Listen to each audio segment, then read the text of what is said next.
One of the good things, if nothing else, CDs did was to increase the amount of music we were able to hear. I guess I could start before the 8-track, but why bother? So many of you probably have never seen or used an 8-track player and will never know the wonders of listening to more than one song at a time when the playhead would get out of alignment and start playing multiple tracks at the same time. The amount of playable time on a pre-recorded 8-track tape tended to hold only a single album or about 46 minutes of content. They did eventually make longer 8-track tapes, but only for blank ones, as this media format didn't last very long.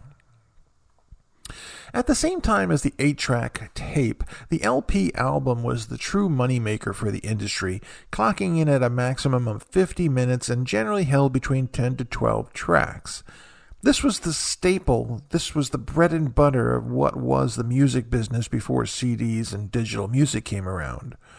We enjoyed so much with the LP, and the industry delivered so many magical things like booklets and picture discs and inserts and just the inside information about the band and the songs and about everything we wanted to know. There was no MTV yet to tell us all this gossip, so we relied on the liner notes, as they were called.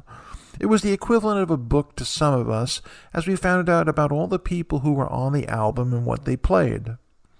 Alongside the LP, there was, of course, the 45 RPM. Many of you only think these were available to the public due to jukeboxes, which was not the case. This was the industry's quick cash grab for the masses, the single, the hit song, the one you heard on the radio. Why buy the album if you only wanted the hit song? I still remember my first 45s I bought. 3 of them, to be exact. They were Rich Girl by Hall & Oates, Lonely Boy by Andrew Gold, and Undercover Angel by Alan O'Day.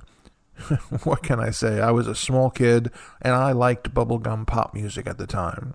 Then we had the cassette tape. Thought this one would last forever, and it certainly did last longer than most of them, as it was the media type of choice for the car stereo, which was fast becoming, well, it already had become the biggest and most often place that we, as people, listened to music. Cassette tapes could hold a whole album, and if you transferred your records to cassette yourself, you could get the 90-minute tape and put 2 albums on one tape, one on each side. I remember the constant battle between TDK and Maxell for the best quality tapes, and then there was the worst blank tapes to buy. I think they were called Irish tapes. They were green, they came in a little bag, they didn't even have cases. They were terrible. Then the CD changed all of that and took over the industry. It offered us everything we wanted: quality, longevity, ease of creation, though they did promise us the CDs were indestructible and would last forever, which in both cases was incorrect, as they easily got scratched and they certainly didn't age as well as they told us they would. But CDs allowed us to have 80 minutes of music on one disc. This is the traditional CD length for audio, and not counting what can be done with MP3 files. This, plus the ease of being able to jump from one track to another, was for certain the death nail into the other media formats of the time. Surprisingly, though, albums have been making a comeback of sorts and will never be what they once were, but you can still get new ones. Certain groups actually require a certain amount of actual albums to be created. You can't say the same for cassette tapes and 8-tracks, or 45s for that matter.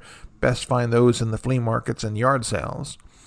Still, the CDs is on the edge of its own demise, with everything being streamed and digitally downloaded. There just doesn't seem to be a place for CDs anymore.